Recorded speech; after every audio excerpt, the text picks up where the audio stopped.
I want to speak on something right quick. I ain't siding with GloRilla, I ain't siding with BroRilla. But I do want to say,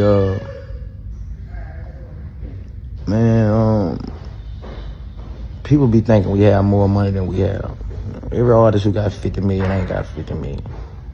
Every artist you think got 100 million ain't got 100 million. You know what I'm saying? And you gotta understand that, like, if we get everybody, we gonna be broke. Cause basically you saying she ain't got no money, so she ain't trying to give us nothing. You justifying her.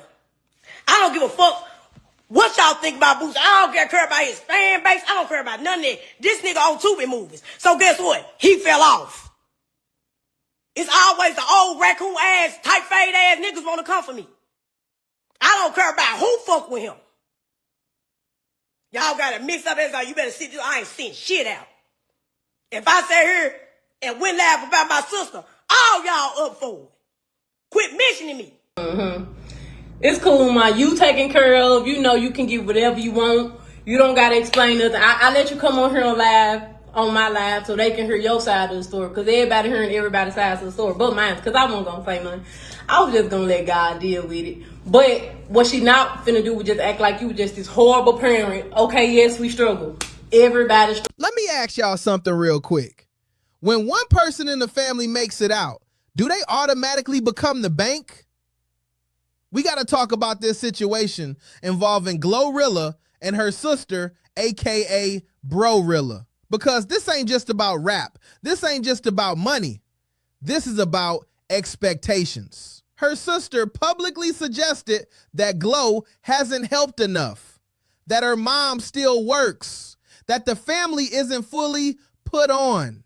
And then GloRilla goes live with her mother.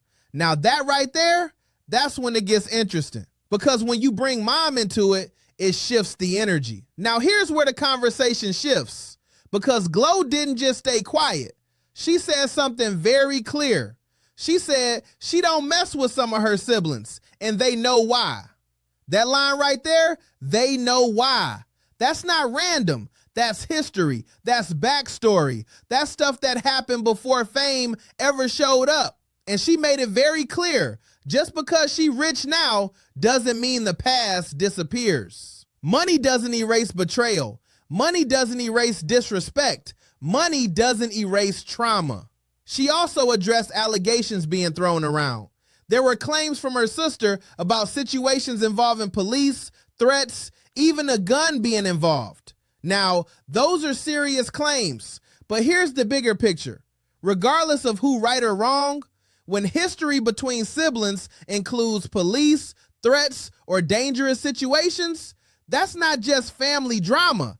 That's fractured trust. And once trust is fractured like that, it's not about money anymore. It's about safety. She basically said, some of y'all won't get a dime from me. And that's not about greed. That's about boundaries. Because if I feel like you cross me in a way that endangered me, why would I fund you?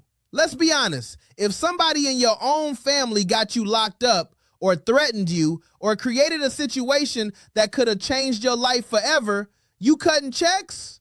Be real. See, social media only sees the money part. They don't see the history. They don't see the nights, the arguments, the situations that happened before the fame. They just see the outcome. She rich now. But wealth doesn't rewrite relationships. It exposes them. People think once money comes in, everybody's supposed to hug it out. No, money don't fix character. It magnifies it. And she made something very clear. Just because I'm rich doesn't mean I forgot, doesn't mean I owe, doesn't mean access is automatic. Sometimes distance is protection. Sometimes no is peace. Sometimes the real flex isn't buying everybody something. It's choosing who gets access to you. Because money is replaceable. Safety isn't. Trust isn't. Peace isn't. And that's the part people uncomfortable with. Because we love the we all eating narrative, but nobody talks about what happens when someone at the table tried to flip it over before. If she says they know why, that tells me this ain't about money. This about history. And history don't disappear just because the bank account grew. Every family got the one that makes it out, the one that signs the deal, the one that finally breaks the cycle. And when that happens, life changes, not just for you, for everybody connected to you. You don't just become successful, you become the emergency fund, the retirement plan, the investment bank, the bailout program. Soon as money hits your account, your name changes. The phone calls change. It's not how you doing. It's I got an idea. And the idea always starts small. I just need a little help. Little help somehow equals 50K. And this is what happened once GloRilla blew up. The fame came fast. The money came fast. And with that came expectations. Because in Black culture especially, there's an unspoken rule.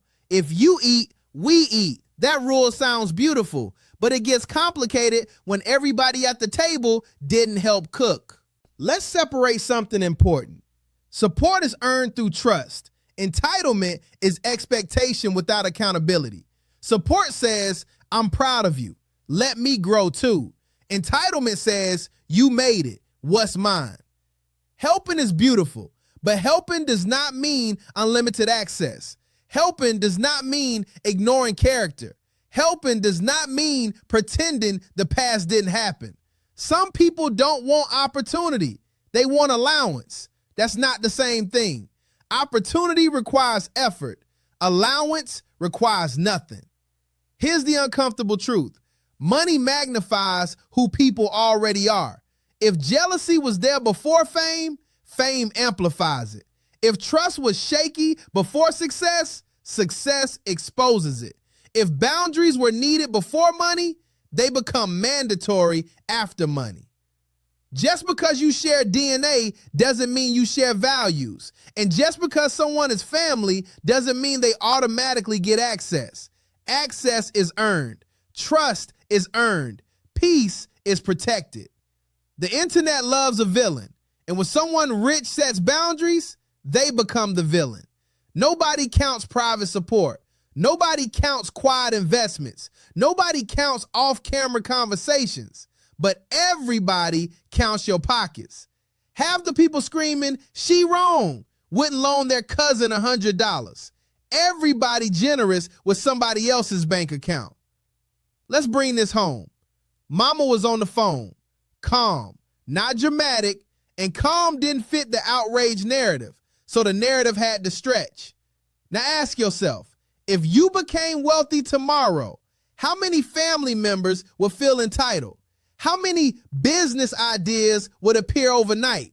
How many unresolved past situations would resurface?